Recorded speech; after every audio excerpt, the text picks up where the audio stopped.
যে ঈদের আগে যে সমস্ত বাসগুলো চলাচলের অনেকটা অনুপযোগী থাকে, এই ফিটনেসবিহীন বাসগুলোকে ঠিক করা হয়, ঠিক করে এই বাসগুলোকে চালানো হয়। এর ফলে হয় কি, হঠাৎ করে এই বাসগুলো সব দূরপাল্লায় যাওয়ার সক্ষমতা থাকে না, না থাকার কারণে হঠাৎ করে আমাদের পথের মধ্যে বাসগুলো নষ্ট হয়। এগুলো যদি আপনারা মানে আনফিট গাড়িগুলোতে আপনারা এইভাবে মেরামত করে রাস্তায় চালান, কিন্তু আপনাকে আইনানুগ ব্যবস্থা নিতে অবশ্যই বাধ্য হবে। স্যার এখানে আনফিট কোনো গাড়িও নাই স্যার, কোনো আনফিট কোনো গাড়িও নাই স্যার এখানে।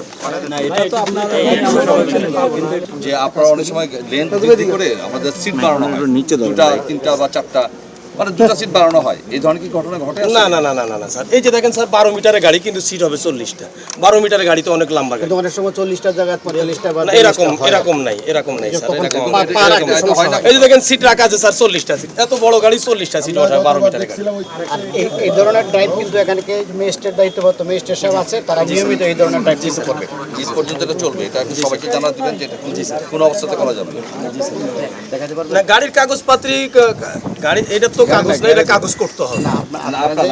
হ্যাঁ আমার কাগজ অবশ্যই দিতে পারবো, আপনার পেপারসগুলো কোথায়? আমার পেপারসগুলো আমার অফিসে আছে, সব দিতে পারবো, কোনো সমস্যা নেই। আছে আমার অফিসে আছে। আমরা দেখেছি যে আমাদের যে সেতুগুলো আছে, এই সেতুতে যখন কোনো একটা বাস নষ্ট হয়ে যায় তখন এটা দীর্ঘ যানজটের তৈরি হয়। বিকাশ পেমেন্টে 10,000 টাকার বেশি অফার, শপিং চলছে তো। এই বাসগুলো আমরা কোনো অবস্থাতে রেকার ছাড়া সরাতে পারি না। আর যখন আমরা একটা রেকার নিতে যাই তখন এই রাস্তার কারণে এবং রাস্তার প্রচণ্ড চাপের কারণে ওখানে রেকার পৌঁছাতে কোনো সময় আধা ঘন্টা, কোনো সময় 1 ঘন্টা সময় প্রয়োজন হয়। এবং এই যে সময় প্রয়োজন হয়, এই সময় দেখা যায় যে 15-20 কিলোমিটার যানজট হয়ে যায়।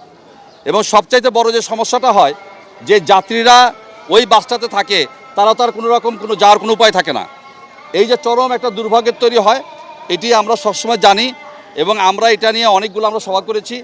বিশেষ করে আমাদের কয়েকদিন আগে আমাদের একটা সভা হয়েছে মন্ত্রণালয়ে, সেখানে আমাদের মাননীয় যোগাযোগ মন্ত্রী মহোদয় ছিলেন, আমাদের যোগাযোগ প্রতিমন্ত্রী মহোদয় ছিলেন এবং আমাদের এমপি মহোদয় অ্যাডভোকেট শিমুল বিশ্বাস স্যার ছিলেন, এবং সবাই আমাদেরকে যে নির্দেশনা দিয়েছেন যে আমরা এবার অবশ্যই এই জিনিসগুলো অত্যন্ত সিরিয়াসলি নিব।